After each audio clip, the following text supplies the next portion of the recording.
Hi everyone, it's Dellow here, and today I'm video hopping with Michelle Short and Sharon Curtis. We've each made a project with my latest stamps from PaperArtsy, and as we all have different styles, you're going to see one stamp set in 3 different ways. The links to the other videos in the hop are below this video, but before you go, let me share with you what I made. My card is a combination of masking techniques, painting and stamping. So to start with, I'm going to make some masks using this long border stamp. I've cut 3 ordinary pieces of paper to fit the exact size of my card front, and I'm going to use a positioning tool to help me to repeat stamp on each of the pieces of paper. I'm using the Misty, but you can use other tools instead. I'm just going to take a little bit of time to get my border stamp nicely lined up on the Misty tool. I've got the grid paper firmly pressed into the left-hand corner of the Misty tool, and I've counted 3 squares in and lined up my card front exactly there, and that's where I'm going to put each piece of paper that I stamp on.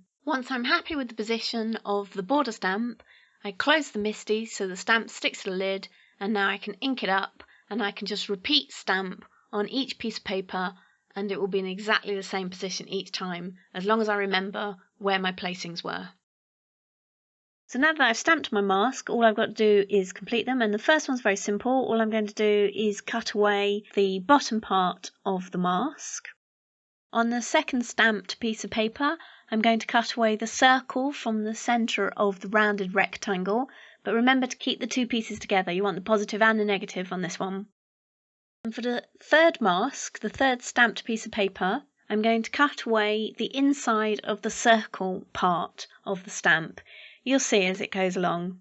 And again, keep both parts of the mask. You're going to need them both later. So now we're ready to use the masks, and they should line up perfectly with the card front because they were the same size as the card front. So the way to do this is to just line them up with the edges of the card front and then use washi tape to hold them in place. So I'm going to use some of the PaperArtsy Fresco Finish paints, and these are a chalk paint. They dry really quickly. I'm going to pick up a very small amount of paint with my flat brush, and I'm going to go from the outside inwards. So I'm trying to make sure that I don't get any of the paint underneath the stencil, and the way to do this is just to use a very small amount and just layer on top to build up the colour. You can also use a sponge if you prefer, or a stencil brush to do this. Either's fine, so use whatever you're comfortable with. So I'm working my way around the whole area, filling in the colour, and if at any time I think I've got a little bit too much paint on my brush, I just wipe it off a little bit on the paper mask itself or on the palette. It really is better to have less paint and to build it up.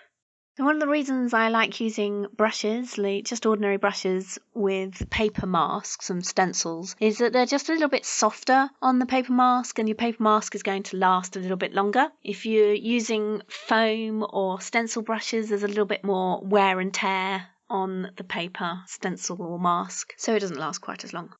And if you look after your paper masks or stencils, they can last quite a long time and you can get quite a few goes out of them. So, I just keep using them until they fall to bits. Okay, so that bit is finished, and I'm just going to remove my stencil and we're going to cut out that little rounded rectangle, because we're going to use exactly the same stencil again. We're going to put it over the top where it was, and this time we're going to take the original piece we cut out, place it in the centre, hold it down with some washi tape so that we can now add colour into that little rounded rectangle area. You'll find all the colours that I've used listed below in the products list. So that's the circle finished, and now we're just going to work on that rounded rectangle.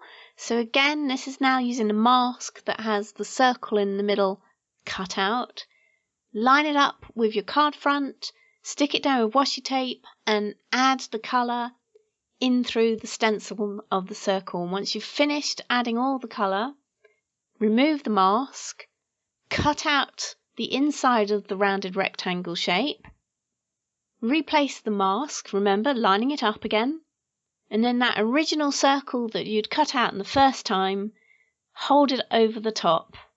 And now you can add a little bit more colour around in that rounded rectangle. We're almost there, only one more mask to go.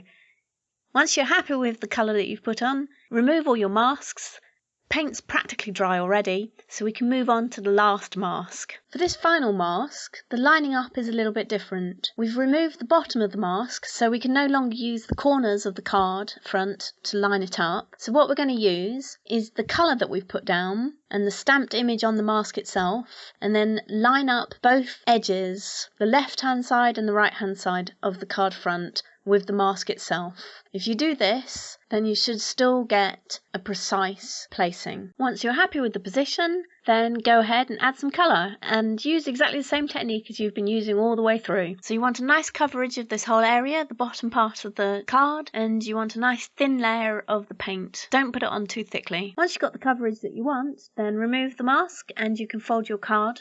Use a bone folder to get a nice crisp fold. And then we're going to go back to the positioning tool and stamp over the top, because at the moment we've just got colour blobs and now we want to add a bit of definition. So I haven't taken my stamp off of the positioning tool, it's still exactly how it was when I was using it earlier.